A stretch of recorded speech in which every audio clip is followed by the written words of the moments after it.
એમાં વાત સાચી છે। 4 કરોડના ખર્ચે જામનગરની અંદર અત્યંત આધુનિક ઇંગ્લિશ સ્માર્ટ સ્કૂલનું કરવામાં આવેલ, પરંતુ અહીંયા બધી જગ્યાએ સુવિધા છે, જેવી ખાનગી શાળાઓને સુવિધા નથી ને એવી સુવિધા અહીંયા છે આધુનિક આખી।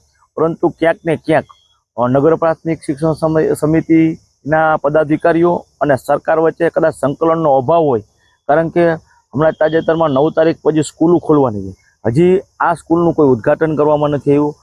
6 મહિના અગાઉ આની શિક્ષણ સમિતિની એજન્ડાની અંદર આ મંજૂર કરી દેવામાં આવી છે, હજી સુધી સરકારે કોઈ મંજૂરી નથી આપી।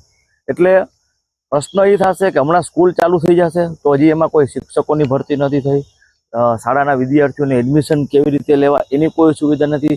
એટલે ક્યાંક ને ક્યાંક શિક્ષણ શાસનાધિકારી જે નગર પ્રાથમિક એની બેદરકારી છે, જે ચેરમેન છે, પદાધિકારીઓ છે એની બેદરકારી છે, સરકાર પણ જે મોટી મોટી વાતો કરે છે કે ઇન્ડિયા સાઇનિંગ અને, પરંતુ જ્યાં મફત શિક્ષણ આપણને મળવાનું છે એ ઇંગ્લિશ મીડિયમ વાળું હજુ સુધી મંજૂરી નથી આપી।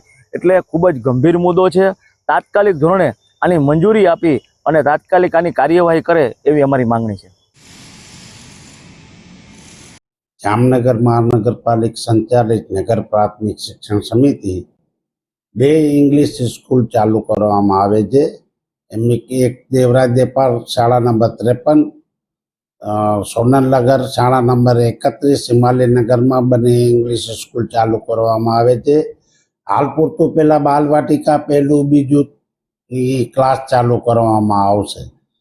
એમાં સુવિધા જે બાળકો માટે રમતગમતના સામગ્રી, લાઇબ્રેરીના સાધનો, બ્લેકબોર્ડ જે છે, સ્માર્ટ ટીવી છે, બાળકોને સ્માર્ટ જે બી છે, ઇંગ્લિશ સ્કૂલની જે બી સુવિધા જોઈએ એ બધી પૂરવા, રમતગમતના સાધનો, લેબોરેટરી ટેસ્ટિંગના જે છે એ બી સાધનો બધા એ પૂરા કરવામાં આવેલ છે।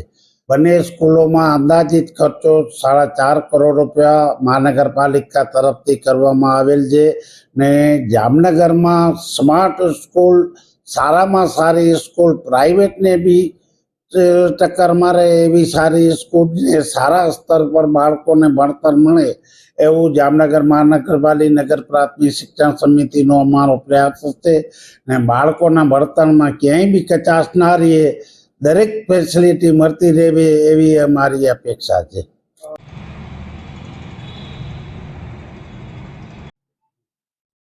નગર પ્રાથમિક શિક્ષણ સમિતિ જામનગર મહાનગરપાલિકાની મદદથી બહુ સારી એવી સ્માર્ટ સ્કૂલ વિકાસ કરાવેલ છે અને એમાં જામનગરના શહેરીજનોને એક સારામાં સારી સુવિધાવાળી અંગ્રેજી માધ્યમની શાળા મળે એવો પ્રયત્ન કરી અને આખું એક વાતાવરણ ઊભું કરવાનો પ્રયત્ન કરવામાં આવી રહ્યો છે।